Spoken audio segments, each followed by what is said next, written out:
मैं अमुक ईश्वर की शपथ लेता हूं, सत्यनिष्ठा से प्रतिज्ञान करता हूं। मैं विधि द्वारा स्थापित भारत के संविधान के प्रति सच्ची श्रद्धा और निष्ठा रखूंगा। मैं भारत की प्रभुता अखंडता अक्षुण्ण रखूंगा। मैं राज के मंत्री के रूप में अपने कर्तव्यों का श्रद्धा पूर्वक और शुद्ध अंतःकरण से निर्वहन करूंगा तथा मैं भय, पक्षपात, अनुराग या देश के बिना सभी प्रकार के लोगों के प्रति संविधान और विधि के अनुसार नहीं। क्या आप शपथ लेते हैं? यही शपथ होता है ना। इस शपथ का कितना पालन होता है इस पर आप विचार करें। आपने संविधान में शपथ लिया और किसी का घर गिरा दे रहे हैं, किसी का कुछ कर रहे हैं, सबके समान चाहिए। अगर समभाव रखिए। आपने अपने विधायकों को 5-5 क्या और दे दिया, हम लोगों से मांगा गया एक को नहीं पाए। छोड़ो, ये कहाँ तक हम सुनाते रहे। अभी उधर से आ रहा था, इधर से भी शुरू हो गया। ये इसलिए आपको पढ़ा, समभाव रखना है। आप हम लोगों से मांगा गया त्वरित योजना में, त्वरित ना था, त्वरित योजना में इतना दीजिए। बड़े फुटपाथ हमने गांव वालों को बता दिया। मुख्यमंत्री जी ने कहा ये तुम्हारा बन जाएगा। अब रोज आते हैं, बैठे रहते हैं, कब बनेगा? हमने कहा मुख्यमंत्री जी की कृपा होती नहीं, कैसे बने? तो कहा मुख्यमंत्री से हमसे कहा मतलब, हमने आपको बनाया, आपका काम है। तो ये समभाव है। अपने लोगों को दिए थे, हम लोगों को दिए।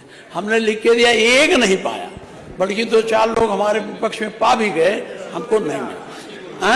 नहीं मिला। तो इसमें हमारी सरकार थी तो पूरा बैठे हैं। पूछिए आपके बगल में 5-5 किलोमीटर सबको सड़क दी जाती थी, पेंटिंग के लिए दी जाती थी कि नहीं दी जाती? बोलिए। हाँ देखिए। अब क्या कह रहे हो भाई?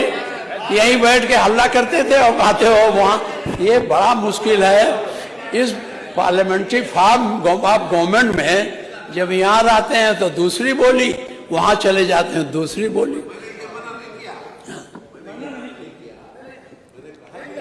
लेकिन अभी त्वरित विकास में नहीं पैसा मिला, तो ये क्यों नहीं? 5 किलोमीटर हम लोग दिया। तो आप अगर हम लोगों को 5 नहीं दे सकते थे, 4 किलोमीटर कुछ दे देते तो जो कहीं बहुत जगह है और हम लोगों का तो बहुत नदी नालों वाला क्षेत्र है, तो हम पुल बनाने को नहीं कहते, थोड़ा यही जोड़ देते। इसको आपको लागू करना चाहिए, ये मैं आप सुझाव दूँ। पिछली बार सुझाव दिया था तब वो सब लड़के हमारे पास आए जो संविदा पर और उस पर रखे जाते हैं, आउटसोर्सिंग वाले। हमें बड़ा बधाई दिया कि आपने मेरी बात उठाई और आपने बयान दे दिया हम कमेटी बना रहे हैं। तो आप जब अब की बात अभी भाषण में कहें उसमें कुछ हुआ, बड़ी आशा लेके वो लोग बैठे। ये बहुत ज़रूरी बात है, जो ज़रूरी बात है। जो एक बात और कहूँगा, आपके चित्रकूट में ट्रेजरी में बड़ा भ्रष्टाचार है और उसकी जांच भी, उसकी जांच करानी चाहिए। इसी तरह से नोएडा में वो शौचालय बनाने में करीब 3 करोड़ का घोटाला हुआ है। हम आपको लिख के दे देंगे, यहाँ कहने से कोई वो नहीं है, मैं आपको दे दूंगा, उसको आप देखेंगे। ज़्यादा हो गया आपका, अब बहुत नहीं चले। कितना बोले? 30 हो गए? 3 बज गए। 3 मिनट और नहीं। हम बाबा को अरे ये बोलेंगे 2 घंटा। अभी वो पत्रा की तरह, जैसे पंडित पत्रा रखता है ऐसे उलट के पढ़ता है एक श्लोक। अभी बाबा उसको खोलेंगे तो 2.5 घंटा से कम नहीं चलेगा। तो अब हमको कम बोलने दो, बाबा को सुने। अरे हो गया जबरदस्ती। क्या 5 मिनट बोले? अब इधर बोलेंगे तो गर्मी आ जाएगी और तनाव बढ़ जाएगा, इसलिए बहुत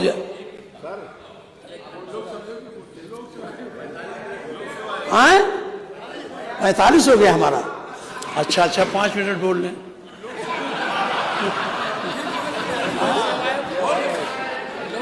माननीय मुख्यमंत्री जी, ये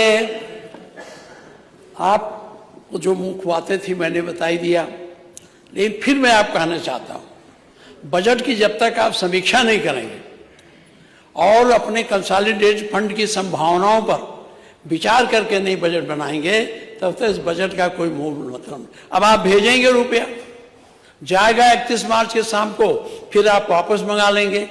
अगली बार वो जाता नहीं है, काम नहीं होता, तो जितना आप स्वीकृत करते हैं काम के अगेंस्ट, वो काम उसका कास्ट ऑफ प्राइस बढ़ जाती है और अगले बार वो दूसरे वित्तीय वर्ष में ज्यादा हो जाता है। इसलिए इस पर गंभीरता से आपको सोचना चाहिए। ये मेरा आपसे अनुरोध है। बहुत बहुत धन्यवाद। अध्यक्ष जी, आज जाना है, 25 दिसंबर है, इसलिए कटुता की बात नहीं हुई, सकारात्मक बात हुई। अभी देखिए बाबा कितना कठिन बोलते हैं। बहुत बहुत धन्यवाद।